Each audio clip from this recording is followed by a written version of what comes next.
नमस्ते प्रिय बच्चों।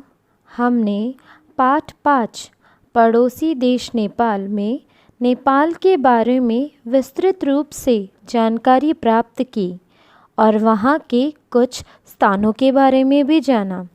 आइए हम फिर एक बार इस पाठ के कुछ महत्वपूर्ण मुद्दों पर ध्यान देते हुए नेपाल की सैर करेंगे।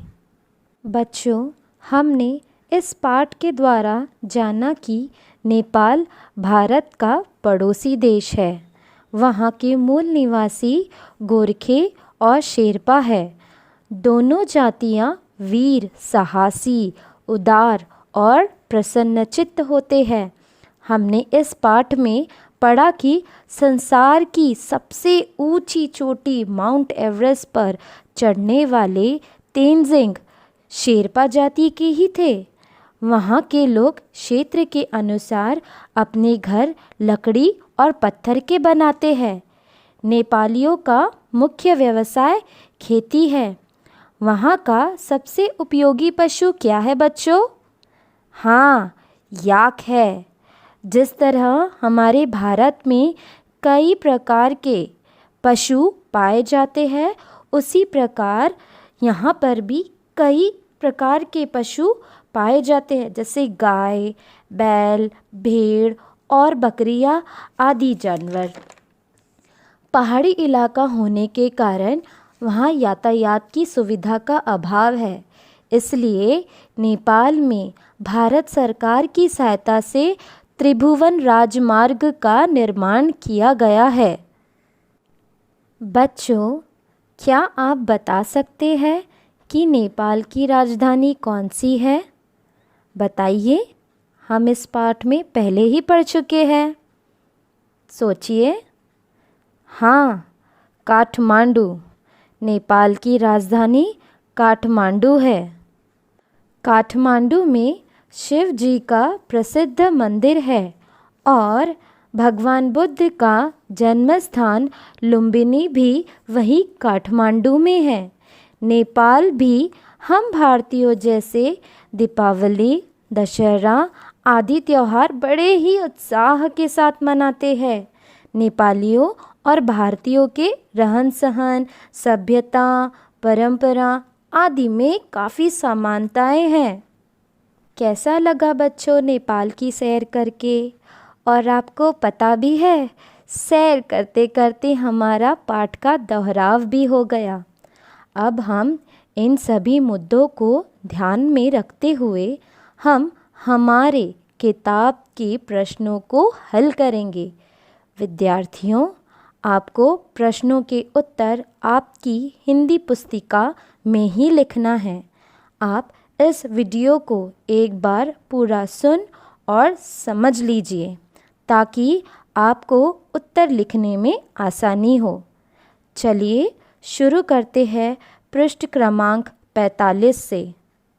अभ्यास प्रश्न पहला, नीचे दिए गए वाक्य सही है या गलत बताइए। क, नेपाल पहाड़ी क्षेत्र है। सही। ख, नेपाल के लोग परिश्रमी होते हैं। सही।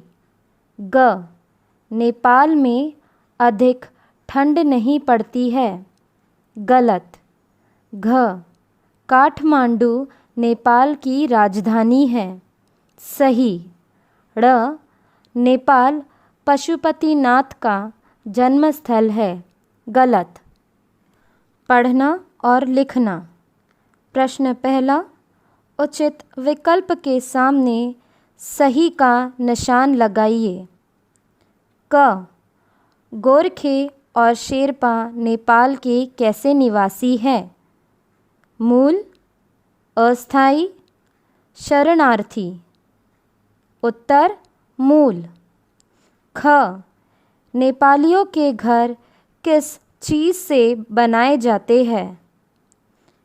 ईंट सीमेंट से, बाँस लकड़ी से, गारा मिट्टी से। उत्तर बाँस लकड़ी से। ग, नेपाल की कामधेनु किसे कहा जाता है?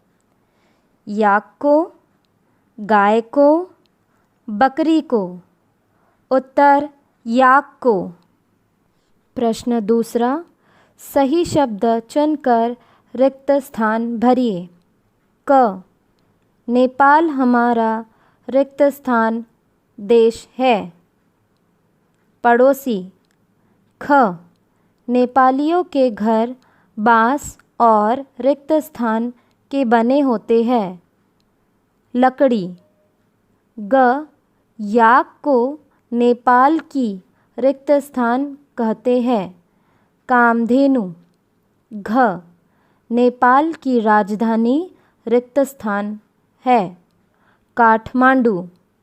ड़, नेपाल में रिक्त स्थान मृग पाया जाता है। कस्तूरी। बच्चों, प्रश्न तीसरा आपको हिंदी पुस्तिका में नहीं लिखना है, हम इसे हमारी हिंदी कॉपी में लिखेंगे। चलिए आगे बढ़ते हैं व्याकरण और भाषा की ओर। प्रश्न पहला, नीचे दिए गए शब्दों के विलोम शब्द लिखिए। ऊपर विलोम नीचे। उत्तर विलोम दक्षिण। सूखा विलोम गीला। मित्र विलोम शत्रु। उपकार विलोम अपकार। उपजाऊ विलोम बंजर। प्रश्न दूसरा, नीचे दिए गए शब्दों के दो पर्यायवाची शब्द लिखिए। शरीर, तन, काया। राजा, नृप, महीपति।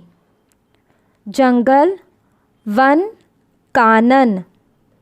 घर, सदन, गृह। मित्र, दोस्त, सखा। संसार, विश्व, जगत। प्रश्न तीसरा, नीचे दिए गए शब्दों में विशेषण और विशेष्य शब्द छांटकर लिखिए। जो शब्द संज्ञा या सर्वनाम की विशेषता बताते हैं उन्हें विशेषण कहते हैं। जिन संज्ञा शब्दों की विशेषता बताई जाती है उन्हें विशेष्य कहते हैं। इन परिभाषाओं के आधार पर हम शब्दों को छांटेंगे। क, परिश्रमी लोग। विशेषण परिश्रमी, विशेष्य लोग। ख, पहाड़ी आदमी। विशेषण पहाड़ी, विशेष्य आदमी। ग, घने जंगल। विशेषण घने, विशेष्य जंगल। उपयोगी पशु। विशेषण उपयोगी, विशेष्य पशु। बड़ा मंदिर। विशेषण बड़ा, विशेष्य मंदिर। प्रश्न चौथा, नीचे दिए गए वाक्यों में सही सर्वनाम शब्द लिखकर वाक्य पूरे कीजिए। क, मैं आगरा में रहता हूँ। ख, वे खेल रहे हैं। ग, हम सब भारतीय हैं। घ, तुम कौन सी पुस्तक पढ़ रही हो?